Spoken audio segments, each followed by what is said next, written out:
Welcome to this edition of ACN Conversations, a media resource of the Association of Christian Nonprofits. I'm Doug Leslie. So you're talking this life of, and again, I don't want to use a trite term, this abandoned life that's beyond what the norms are for the Western church, what the norms are in culture, abandoned to the United States is going on a 3-week outreach to wherever, right? So, but this is more than that. This gets to a level of life that's beyond what I think a lot of people consider the norm. So normal Christianity, this looks weird to normal Christianity in the West to some degree. And so what does it look like? What does an abandoned Christian moving hard after God in the United States in 2017 look like to Bob Roberts? Love. That's it. Love. Because, you can only be where you are. And so how do you love people? I love what Deb Hirsch says. She says we lead with love and we follow with truth. Most of the time what we do, we tell people what they're doing wrong and then we say, but I love you. Well, that doesn't make sense. Why don't we say, I love you? God's got a better way. I mean, those are two different statements when you think about it. So, most Christians are not good in the public square because they really don't know how to relate to non-believers. And those are the very people we're supposed to reach. Right. We don't know how to talk. We don't know how to relate. And so for me, it looks like love. How do you love the person that lives down your street that's gay? How do you love the person that is a Muslim and have them into your home? How do you love the Jew? How do you love the immigrant, the refugee? How do you love? I mean, that's not taking away from we need to be concerned about security and et cetera. But when our whole conversation is about security and it's never about, as children of God, we've got a responsibility. Right. Because Jesus makes it clear, who's your neighbor? And as followers of Jesus, the church was the first global enterprise.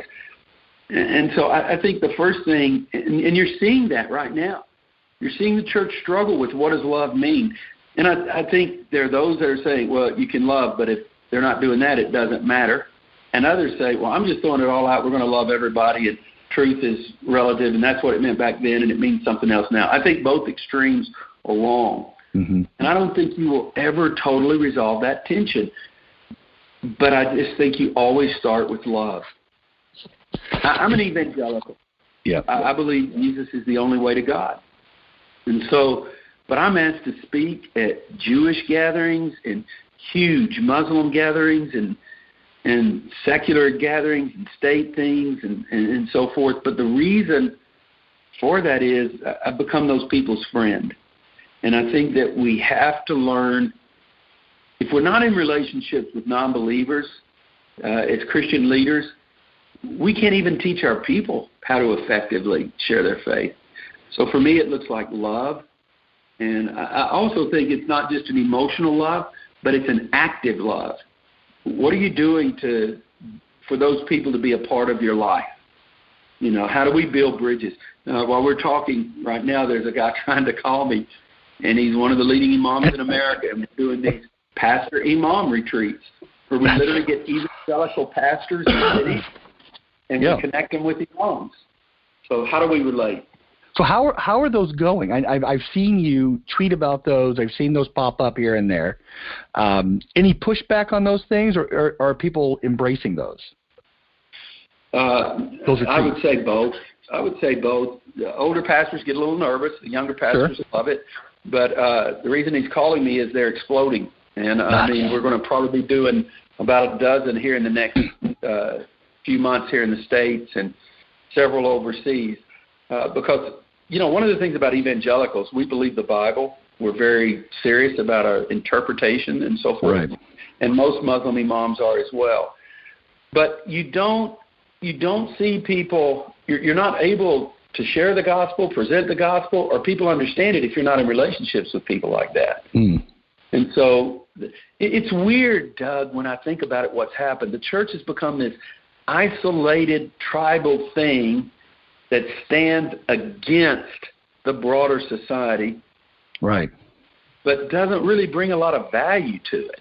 Right. You know, we want to say what we're against and what you're wrong, but there's not a whole lot of, hey, we love you. And we're going to disagree with you, but I'm still going to be in relationship to you. Right. At least not a practical expression of that love. Right. We may even say, you know, well, we still love you, but nothing you do shows that you love me. So, yeah. Right. So it's just empty. You know, Doug, when I started working with the global church, God convicted me. So I'm working with, you know, I was the only white dude in there, and the other guy from America is black. So he's African-American pastor.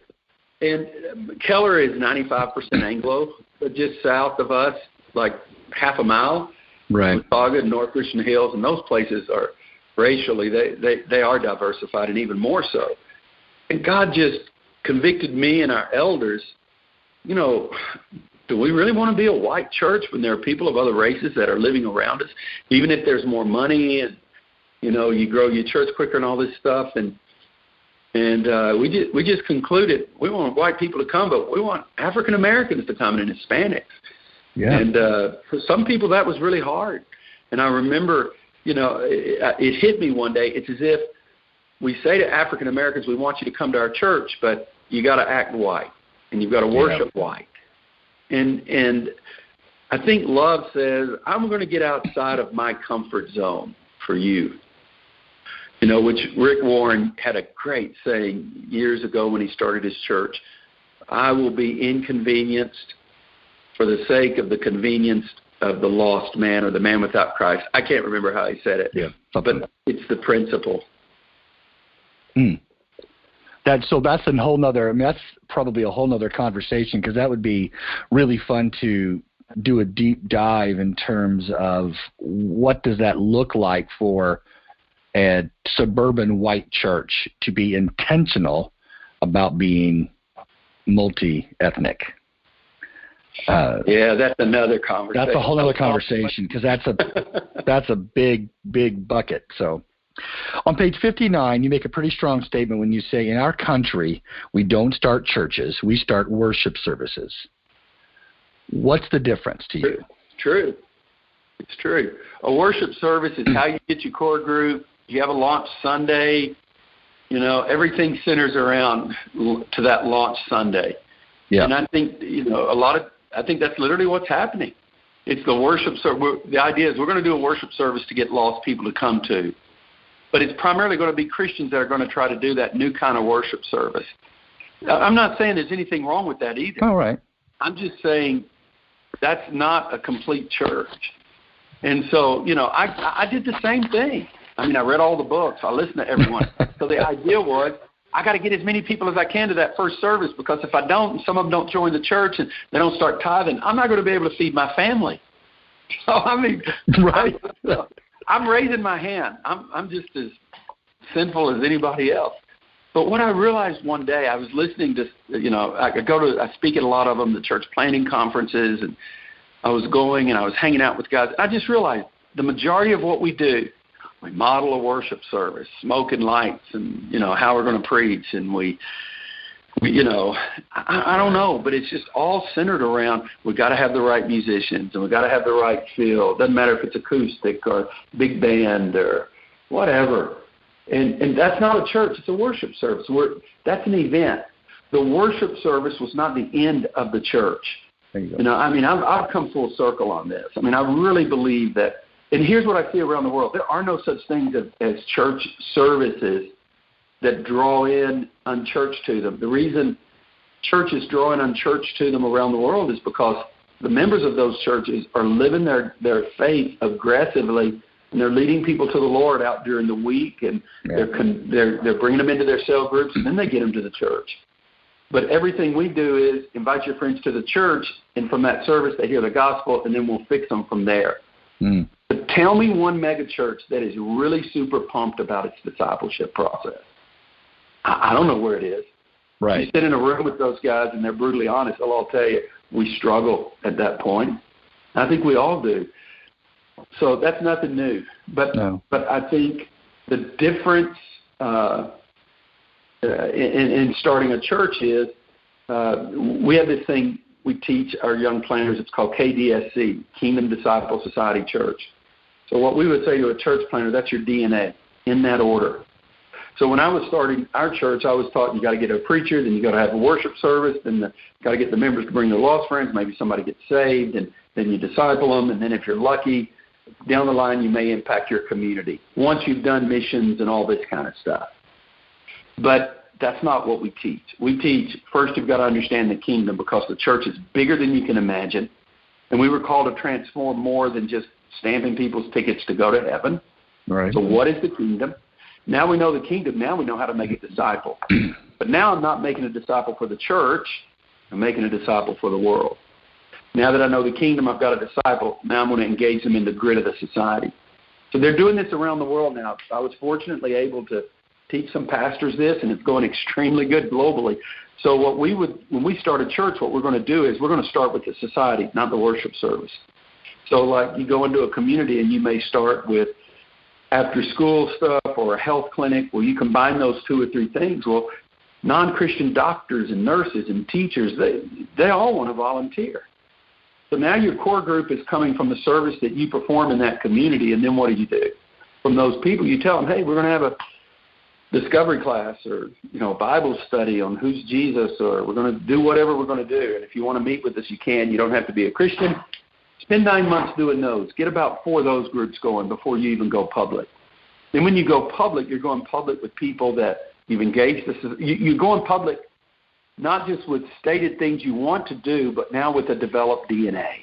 Yeah. And so these are people that would have accepted Christ. It's a different kind of core group. And so it's engaging the society. And then you get church. And so when you worship, you've basically been already discipling people, already engaging the community, already seeing people accept Christ, already engaging people in body life, in cell groups, small groups, or house churches, whatever you want to call them. Now it is a worship service, and it's the result of all of that. So you're taking this dilemma that you mentioned, that you went through, and lots of people, if we really look close at our hearts, if we're pastors, we really want to be that growing church with the name, the celebrity status. We want to be known. And you're kind of flipping that upside down and saying, I'm saying it's killing us. Yeah. It's killing us. I'm tired of seeing young pastors crash and burn. I mean, all you've got to do is just Google pastors who crashed in 2016. Google it. Pastors who crashed in 2015, 17. I mean, we see the big names every year, but you don't see the names of a few hundred others that are doing that. Robert Clinton, in his book, The Making of a Leader, says only 20% finish like they started in the ministry. In the Bible. He said that's true in the Bible, and he says it's true today too. And he said that, what did he say? He said David is one that finished well because even though he blew it, he repented. Right. So just think about the implications for that. And it breaks my heart. I mean, you can just, I don't think it's bad if you have a big church. I think it's great, and I think God can use that. But, man, you better guard your heart. And I just don't, it's as if our story is, I started this church. I tell young church planters this. The greatest compliment somebody can pay you is not, wow, look at the church he built. That's not the greatest compliment. The greatest compliment they can pay you is, man, I want to know Jesus like that guy knows Jesus. Yeah. I mean, I look at Tim Keller. What an incredible man. He finished his ministry well. Brilliant and a humble man. I've had the privilege of being around him at different times in my life. He had a profound impact on my life. Keller is one of the most, he's a quiet man, but he's a very humble man in my book.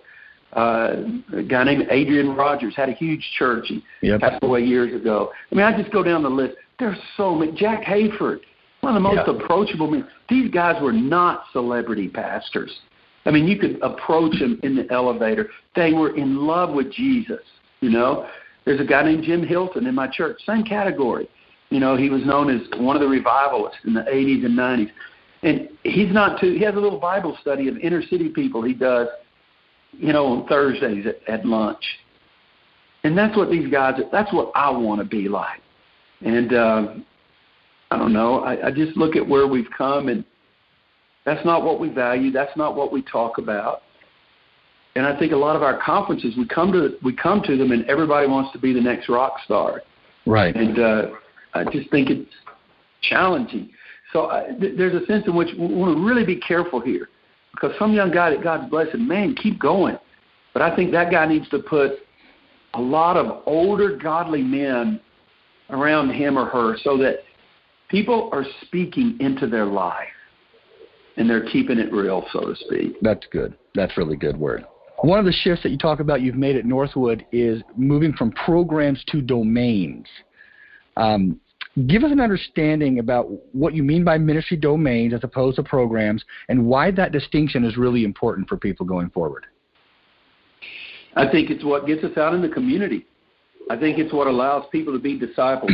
People are hungry to make a difference. I'm sure you know who Bob Buford is with Leadership Network and Halftime. And I love Bob. He's one of those men, he's one of my spiritual fathers.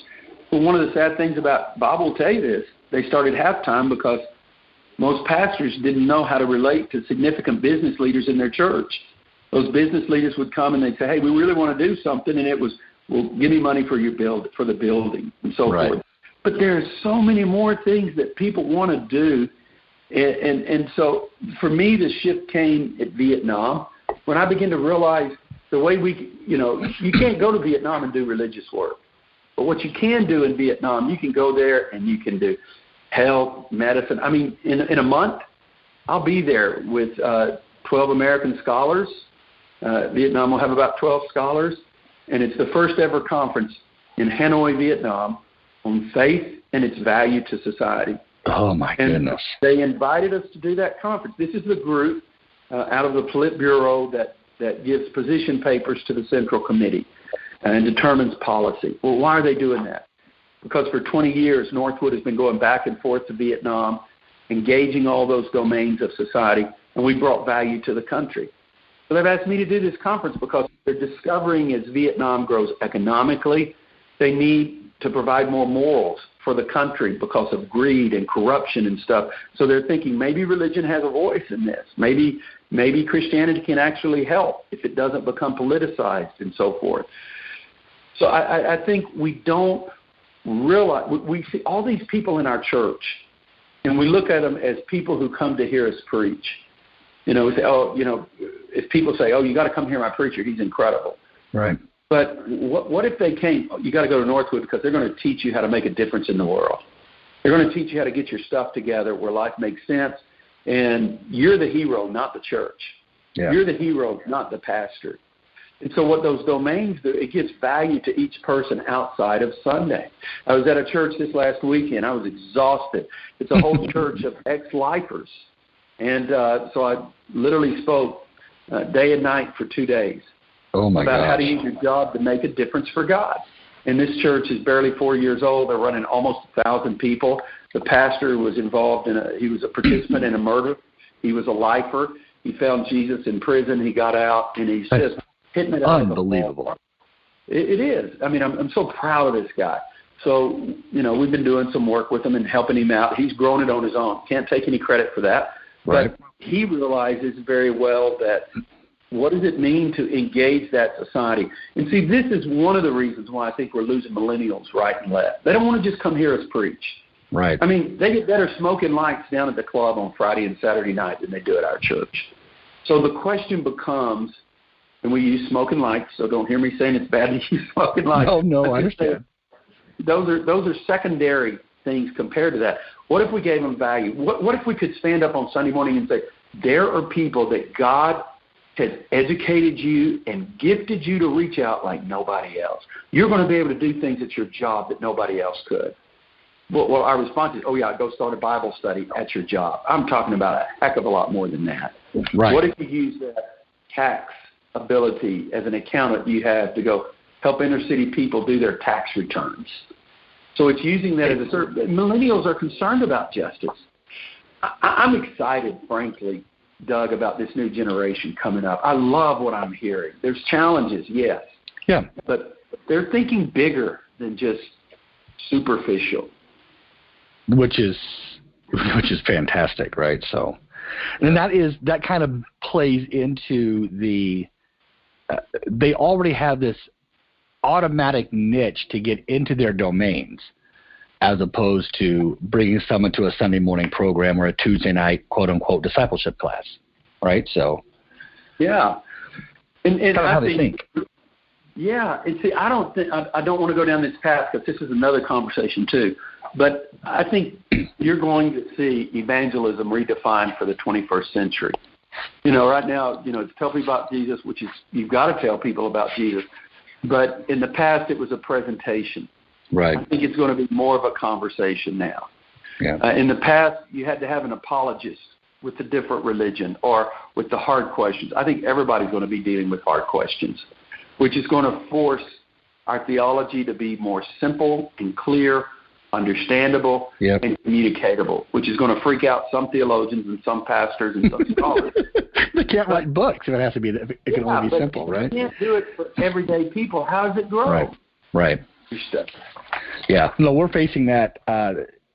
We face that all the time around not just our house, but the kids that we run around, because our kids are teenagers and early college. And so this idea of taking the theology of what's godly and holy and just and transliterate that into everyday language so they get it and can apply it is a huge challenge. It is. Because they're looking at life differently than I looked at it. Right. So, and I'm 46, but how they view life is so beyond different than what I did growing up. And so it's a huge challenge. And we'll have to learn even from younger, what do you learn from younger pastors and leaders who kind of have this in their DNA a little bit? I think they're global. And that's, the people who have given me the best responses from Lessons from the East are younger pastors. And frankly, what they've told me is these are the kind of questions that we've been dealing with and struggling with. And, they say millennials are our first global generation. And so I'm excited. I'm more excited about the future than most people are. That's good. I'm more frustrated with the current state of the church today as it is. Yeah. I see good things happening around me too. You've been listening to the ACN Conversations, a ministry of the Association of Christian Nonprofits. To hear the full conversation or more clips, visit our website at www.christiannonprofits.org and click on resources. Until next time, I'm Doug Leslie.